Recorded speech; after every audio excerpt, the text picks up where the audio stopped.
There is an old saying in Washington that every senator learns on their first day in office. The separation of powers is not a suggestion. It is the architecture of the republic. For 249 years, that architecture has held. Three branches, checking each other, balancing each other, preventing any single man from becoming a king. But this week, that architecture is cracking.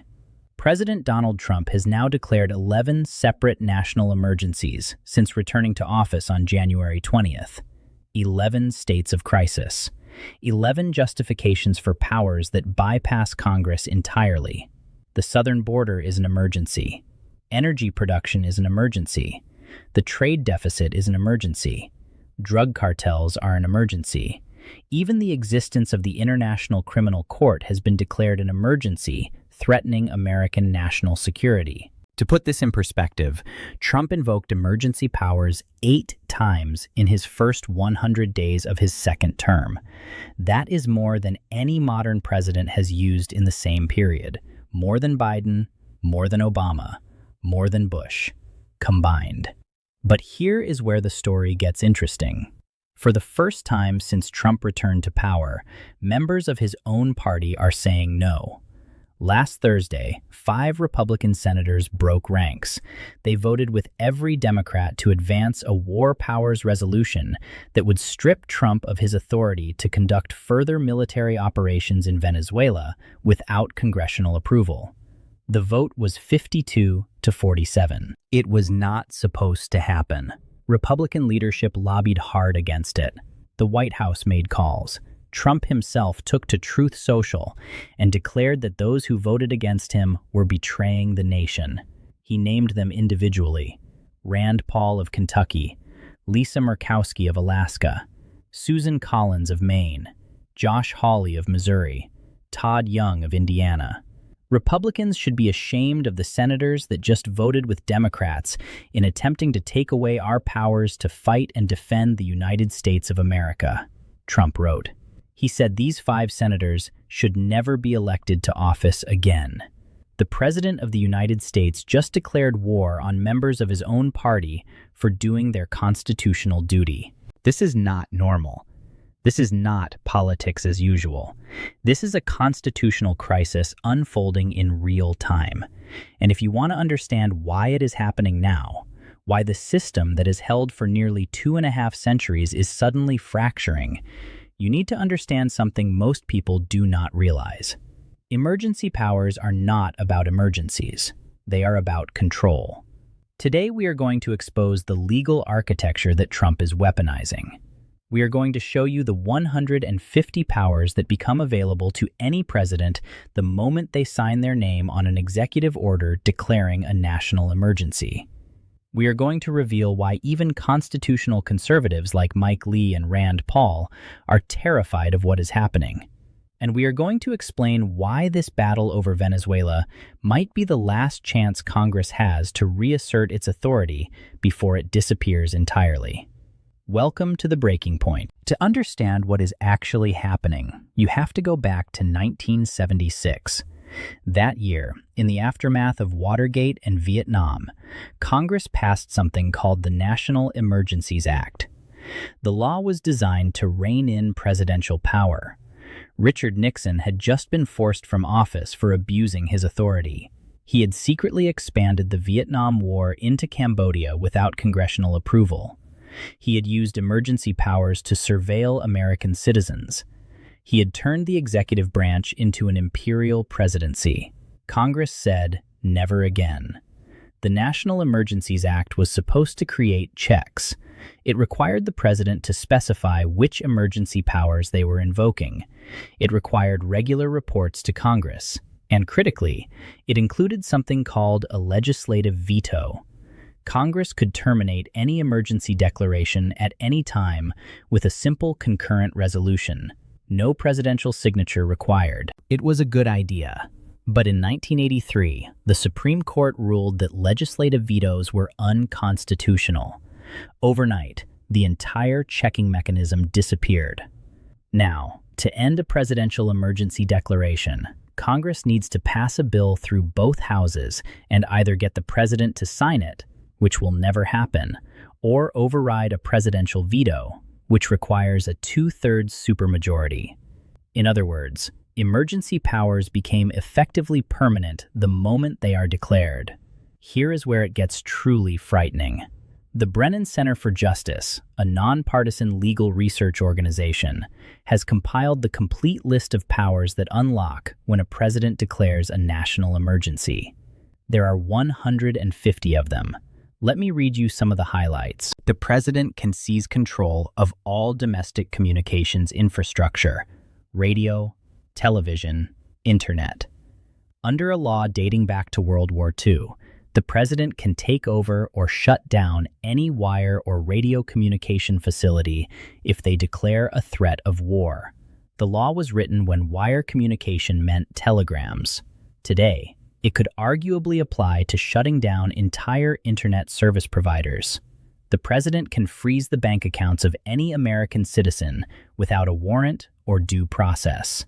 Under the International Emergency Economic Powers Act, if the president deems that an American is somehow contributing to a foreign threat, their assets can be seized immediately. No trial, no appeal, just frozen. The president can deploy U.S. military forces to any location on Earth without congressional approval. The authorization for use of military force from 2001, passed in the panic after September 11th, is still in effect. It has been renewed every single year. It grants the president nearly unlimited authority to use force against anyone deemed connected to terrorism. The president can bypass normal contracting rules and award no-bid contracts worth billions of dollars to private companies during emergencies. Under the Federal Acquisition Regulation Part 18, competitive bidding requirements disappear. The Pentagon can hand out contracts in secret. These are not theoretical powers. These are real authorities written into U.S. law, and every single one of them activates the moment a president declares a national emergency. The only question is whether the president chooses to use them. Now, look at what Trump has actually declared as emergencies. The trade deficit. Think about that. The United States has run a trade deficit for decades. It is a chronic economic condition, not an acute crisis. But Trump declared it an unusual and extraordinary threat to national security and invoked the International Emergency Economic Powers Act to impose sweeping tariffs on nearly every country on Earth. A baseline 10% tariff on all imports, reciprocal tariffs up to 125% on China. Constitutional experts are clear. Tariffs are taxes. The Constitution explicitly gives the power to levy taxes to Congress, not the president. Article 1, Section 8. Congress has the power to lay and collect taxes, duties, imposts, and excises. It is not ambiguous. But Trump bypassed Congress entirely by declaring the trade deficit an emergency. Lower courts have already ruled that Trump exceeded his authority. They said the International Emergency Economic Powers Act was designed for imposing sanctions on hostile foreign actors during acute crises, not for rewriting the entire global trade system. The cases are now headed to the Supreme Court. If the court sides with Trump, it will fundamentally rewrite the separation of powers. It will mean that any president can declare any long-standing policy disagreement an emergency and bypass Congress indefinitely. But the tariffs are just the beginning. Trump also declared a national energy emergency on his first day back in office. The justification was that the U.S. power grid and energy supply chain were too weak and needed immediate action. What did this emergency actually unlock? The ability to fast-track fossil fuel projects on federal land while bypassing environmental reviews and wildlife protections that normally require years of study and public comment. He declared Mexican drug cartels to be foreign terrorist organizations under emergency authority. This was not a congressional designation. It was an executive decree. The practical effect is that anyone deemed to be associated with these cartels, even tangentially, can now be targeted with the full force of U.S. counterterrorism laws. Drone strikes, asset seizures, indefinite detention. He declared the northern border with Canada a drug emergency, even though the overwhelming majority of fentanyl enters through the southern border, and the drugs causing the most American deaths are domestically produced opioids, not cocaine from Latin America. He declared Brazil, the largest economy in South America and a key trading partner, to be a national security threat. This triggered sanctions against the Brazilian government. The justification was never fully explained to the public. And then came Venezuela. On January 4th, in a pre-dawn raid, U.S. Special Forces conducted a military operation in Caracas, the capital of a sovereign nation. They captured President Nicolás Maduro and his wife. They transported them to the United States to face drug trafficking charges. Trump announced that the United States would now run Venezuela temporarily. He did not specify how long temporarily means. He did not rule out deploying American troops on the ground. This was not a law enforcement operation. This was an act of war. The U.S. military bombed the capital of another country, overthrew its government, and seized its leader. But because Trump framed it as an emergency action against narco-terrorism, he claimed he did not need to consult Congress first. Congressional leaders found out about the raid after it happened. Some learned about it from the news. The classified briefings that followed left many lawmakers furious. They had been kept entirely in the dark about an operation that could drag the United States into a prolonged military occupation of a South American nation. This is what finally broke the dam. Senator Tim Kaine, a Democrat from Virginia who sits on the Armed Services Committee, immediately introduced a war powers resolution. The resolution would require Trump to remove U.S. forces from any hostilities within or against Venezuela, unless Congress explicitly authorizes continued military action. It is a direct invocation of the War Powers Resolution of 1973, the post-Vietnam law that was supposed to prevent presidents from waging undeclared wars. When Kaine first introduced the resolution, most observers assumed it would fail. Republicans control both the House and the Senate. Trump's grip on the party seemed absolute. Previous attempts to limit Trump's military authority in Latin America had gone nowhere. Last year, Congress voted down similar resolutions trying to stop Trump's campaign of airstrikes against alleged drug smuggling boats off the coast of Venezuela. More than 100 people have been killed in those strikes. The resolutions failed because Republicans voted in lockstep with Trump. But something changed this time. 5 Republican senators looked at the Venezuela situation and decided they could not stay silent. Rand Paul of Kentucky has always been a critic of presidential overreach on war powers. He opposed military action in Iran under the first Trump administration.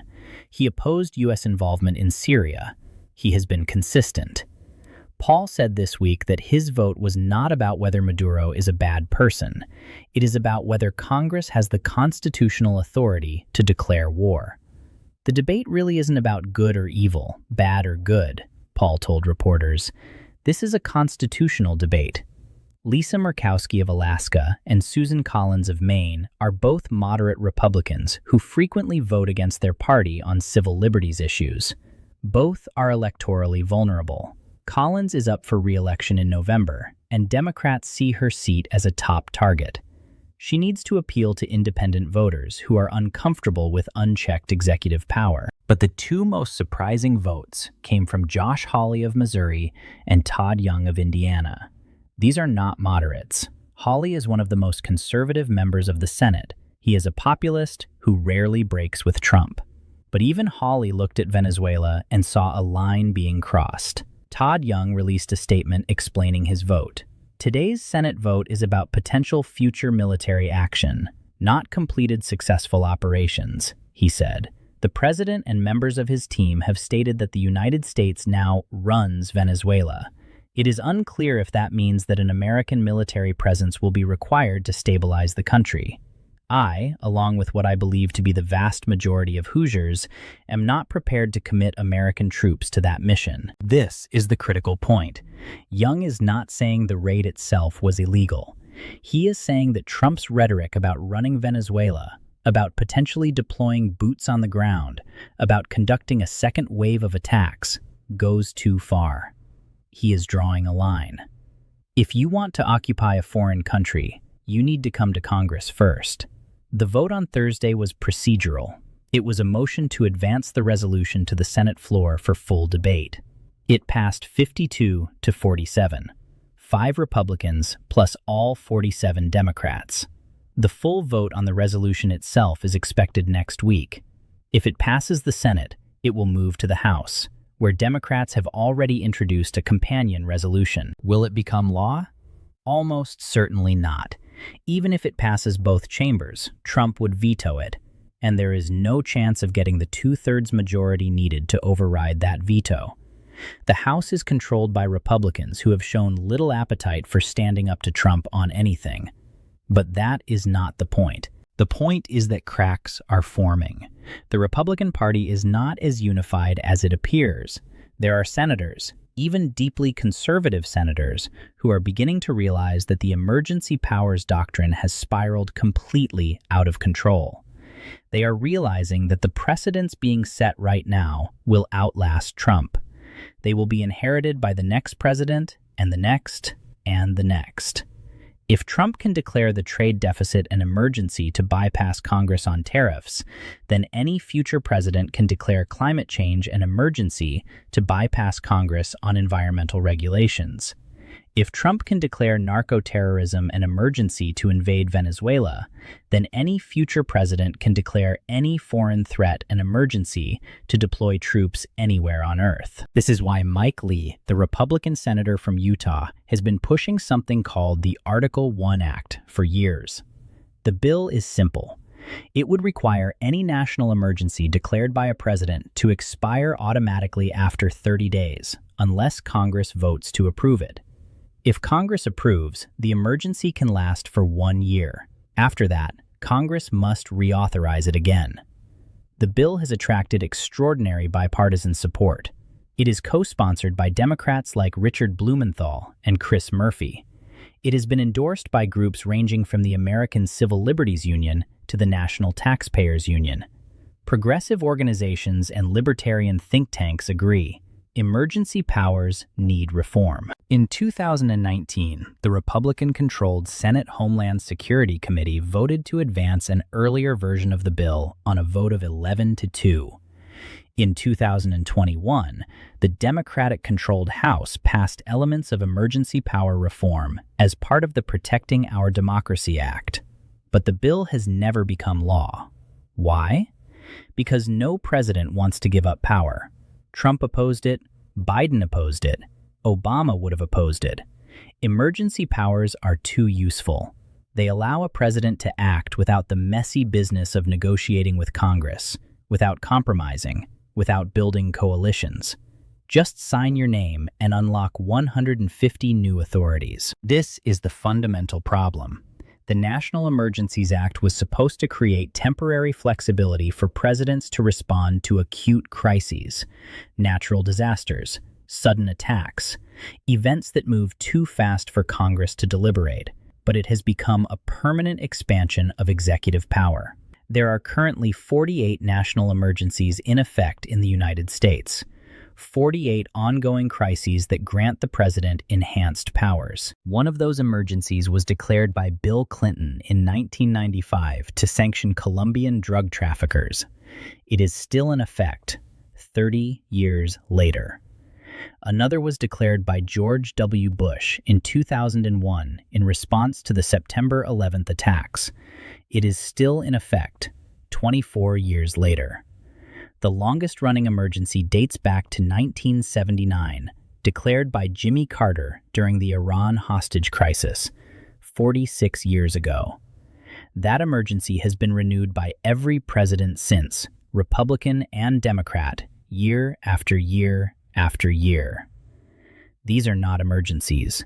These are permanent policy frameworks disguised as temporary crises, and now Trump is adding to the pile at a rate never seen before.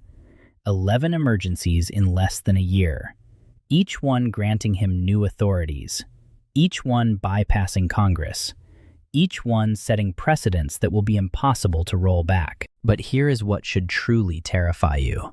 We are talking about the emergencies that Trump has declared publicly, the ones we know about. But there is a category of emergency powers that are classified, secret authorities that the president can invoke without telling the public, without telling Congress, without any oversight whatsoever.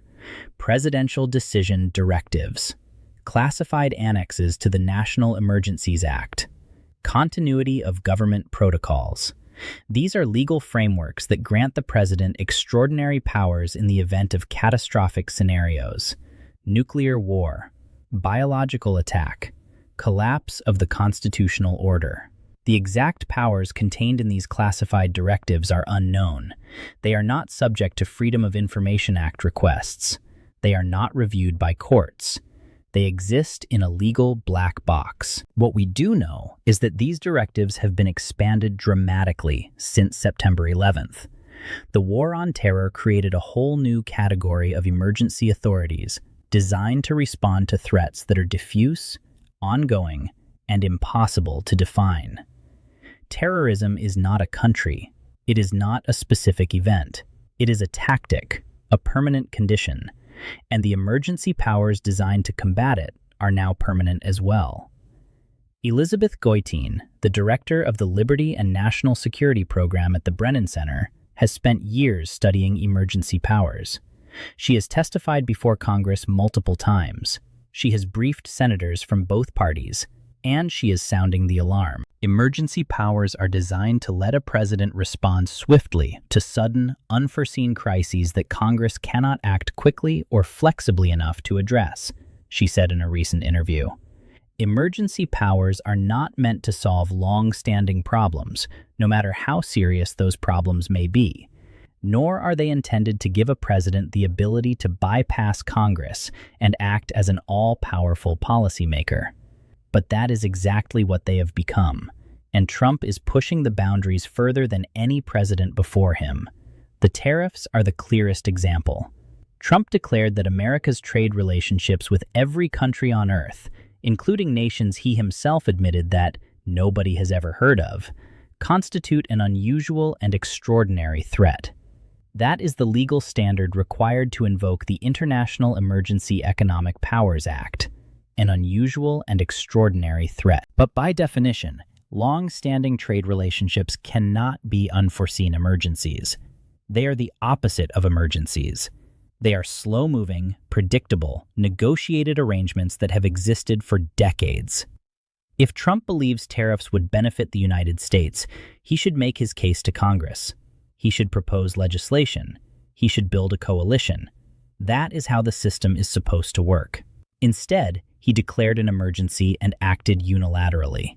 And now, the entire global trading system is being rewritten by executive order. American importers are paying tens of billions of dollars in new taxes that Congress never approved. Prices are rising. Inflation is accelerating. Economic forecasters are warning of recession. And Congress is powerless to stop it, because ending the emergency requires a 2/3 vote that will never happen. The courts are the only check left, and the Trump administration is betting that the Supreme Court will side with them. The court has a 6-3 conservative majority. 3 of those justices were appointed by Trump himself, and several members of the conservative majority subscribe to some version of what is called unitary executive theory. This is a legal philosophy that argues the Constitution grants the president vast, inherent powers that Congress cannot limit. It holds that the framers intended a strong executive who could act decisively without constant legislative interference. If the Supreme Court embraces this theory and rules that Trump can use emergency powers to impose tariffs, the implications are staggering. It would mean that the president has essentially unlimited authority to rewrite economic policy by declaring anything they disagree with to be a national security threat. Future presidents could use the same logic to nationalize industries, impose price controls, or seize private assets, all under the banner of emergency powers. This is why the Venezuela vote matters so much. It is not really about Venezuela. It is about whether Congress still exists as a meaningful check on presidential power. It is about whether the legislative branch will defend its constitutional prerogatives, or whether it will continue to cede authority to the executive until there is nothing left to cede. Mike Johnson, the Republican Speaker of the House, seems to have already accepted defeat. He recently joked on a podcast that, "We have this joke that I'm not really a Speaker of the House." Think about that. The Speaker of the House, the leader of the legislative branch, is openly admitting that he has no power. He is admitting that the president is now the primary policymaker in the American system. This is not how the Constitution is written. Article 1 establishes Congress. Article 2 establishes the presidency. Article 3 establishes the judiciary. The order is deliberate. Congress is supposed to be first among equals. It is supposed to be the branch closest to the people, the branch that represents the people's will, the branch that makes the laws. But over the past century, and especially over the past 2 decades, Congress has systematically abdicated its responsibilities. It has delegated lawmaking authority to executive agencies. It has deferred to presidential emergency declarations. It has allowed the courts to decide questions that should be resolved through legislation. And it has done all of this because legislating is hard. Building coalitions is hard. Compromising is hard. It is much easier to let the president act and then criticize them when things go wrong. The result is an executive branch that grows more powerful with every passing year. It does not matter whether the president is a Democrat or a Republican. It does not matter whether they are a populist or an establishment figure. The incentives are the same. Emergency powers are too useful to give up, and Congress is too divided and too weak to take them back. Jeff Flake, a former Republican senator from Arizona who was one of Trump's most vocal critics during his first term, said this week that he has been surprised by how long Trump's control over the Republican Party has lasted. After January 6th, after the attack on the Capitol, Flake thought the spell would finally be broken, but it was not. "A lot of us have been wrong on how long this has endured," Flake admitted. "The question is whether the Venezuela vote represents a genuine turning point or just another false dawn. Are we seeing the beginning of a reassertion of congressional authority? Or are we seeing a handful of senators making symbolic gestures that will ultimately change nothing?" The answer may depend on what Trump does next. Because Venezuela is not the end of his ambitions, it is the beginning. He has already threatened military action against Iran. He has suggested seizing Greenland from Denmark by force. He has warned Colombia, Cuba, and other Latin American nations that they could be next if they do not comply with U.S. demands. He has said that Cuba is ready to fall. Senator Tim Kaine has announced that he plans to introduce additional war powers resolutions for each of these potential conflicts. Greenland, Colombia, Cuba. Anywhere Trump threatens to deploy the military without congressional authorization. The question is whether Republicans will continue to support these resolutions, or whether the Venezuela vote was a one-time event driven by the shock of seeing a foreign leader kidnapped in a nighttime raid. Here is what we know. Public opinion is shifting. A Quinnipiac poll released in mid-December found that 54% of voters think Trump is going too far in his use of presidential authority. Only 37% think he is handling the role correctly. Another 7% think he should go even further. A separate Politico poll in November found that 53% of Americans think Trump has too much power. His approval ratings have slumped since taking office. Republicans lost ground in off-year elections last month, a sign that voters are growing uneasy. This matters because members of Congress are ultimately accountable to voters. If Trump's approval continues to decline, if voters begin to punish Republicans who enable unchecked executive power, then we may see more senators like Hawley and Young willing to break ranks. But the obstacles are enormous. Trump has made it clear that he views any opposition as betrayal. He does not just disagree with the 5 Republican senators who voted for the War Powers resolution. He has declared that they should never be elected to office again. This is an explicit threat. He is telling every other Republican in Congress that if you cross me, I will end your career. For most politicians, that is enough. The fear of a primary challenge funded by Trump supporters, the fear of being attacked on social media by the president himself, the fear of being ostracized by the party. These fears are real and they are powerful. It takes extraordinary courage to defy them. Lisa Murkowski has that courage because she has already survived a primary challenge and won re-election as a write-in candidate. She knows she can win without the party's blessing. Susan Collins has it because Maine is a swing state and her voters expect independence. Rand Paul has it because he comes from a libertarian tradition that prioritizes constitutional principles over party loyalty. But most members of Congress do not have that courage. They are trapped. They know Trump is overreaching. They know emergency powers have gone too far. But they cannot say it publicly without risking their careers. So they stay silent. They rationalize. They tell themselves that Trump's actions, while aggressive, are justified by the threats the nation faces. They tell themselves that the opposition to Trump is worse than Trump himself. They tell themselves that fighting him would be futile anyway because he has too much support. And with every rationalization, with every moment of silence, the architecture of the republic weakens a little bit more. This brings us to the fundamental question. What happens if Trump declares an emergency that goes even further? What if there is a major terrorist attack and he uses emergency powers to suspend habeas corpus?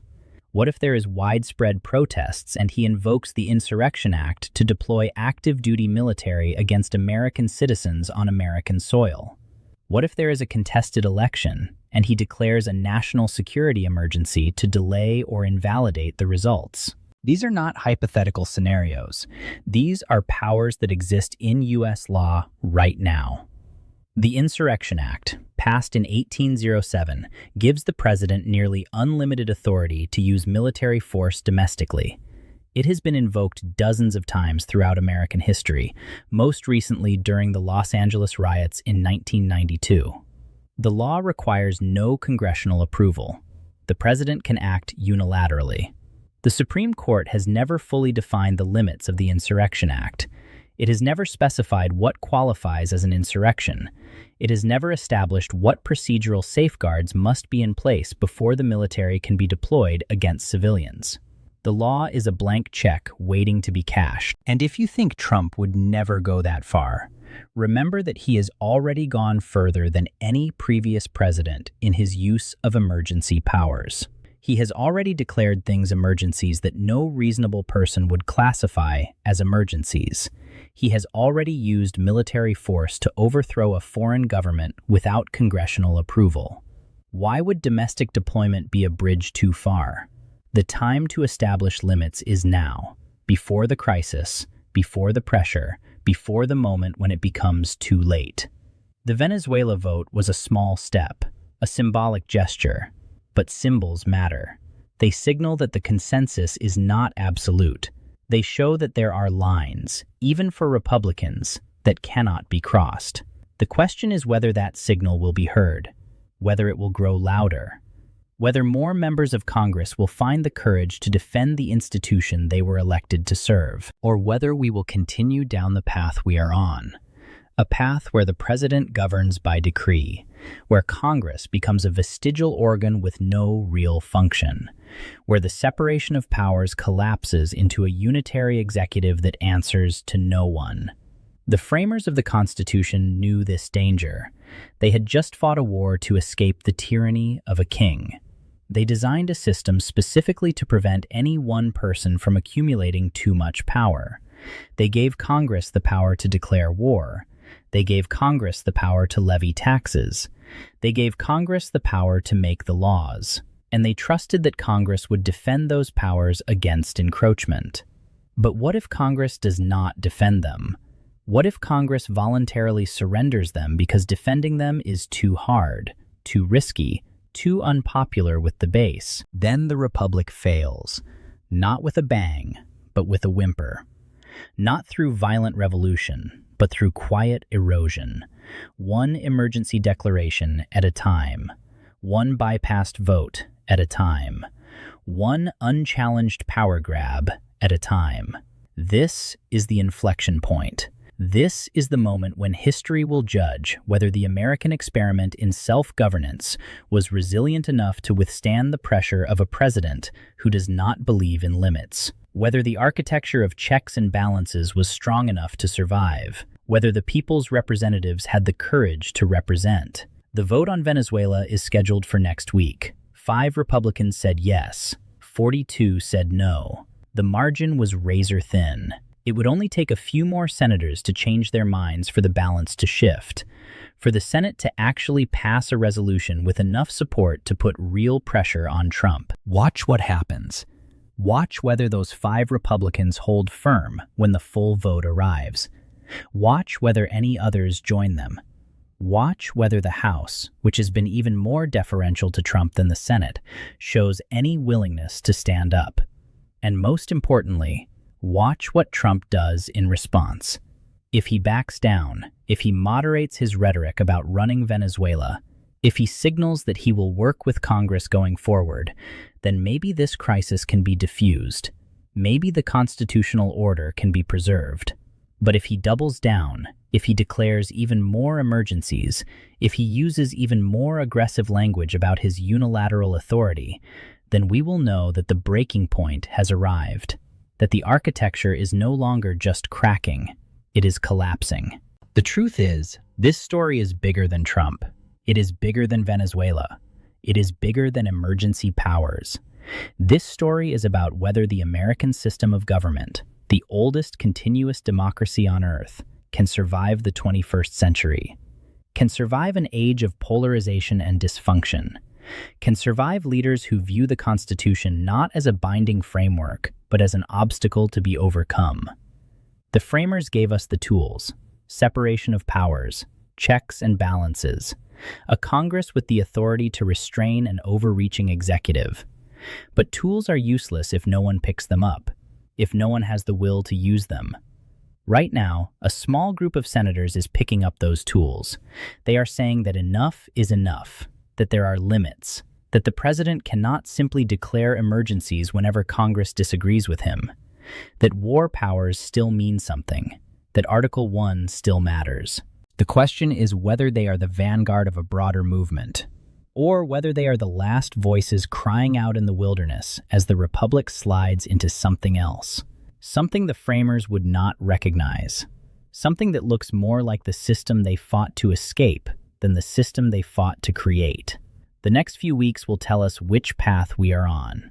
Pay attention, because what happens in Congress right now will shape the next generation of American governance. It will determine whether your children and grandchildren live in a country where power is still divided, still checked, still balanced, or whether they inherit a system where one person, sitting in the Oval Office, can declare an emergency and remake the world with a single signature. The architecture is cracking. The question is whether it can be repaired before it falls. If this investigation into the expansion of executive power and the erosion of congressional authority resonates with you, make sure you subscribe to this channel. The mainstream media will tell you this is just partisan bickering. They will tell you this is about Trump versus his critics. They miss the deeper story.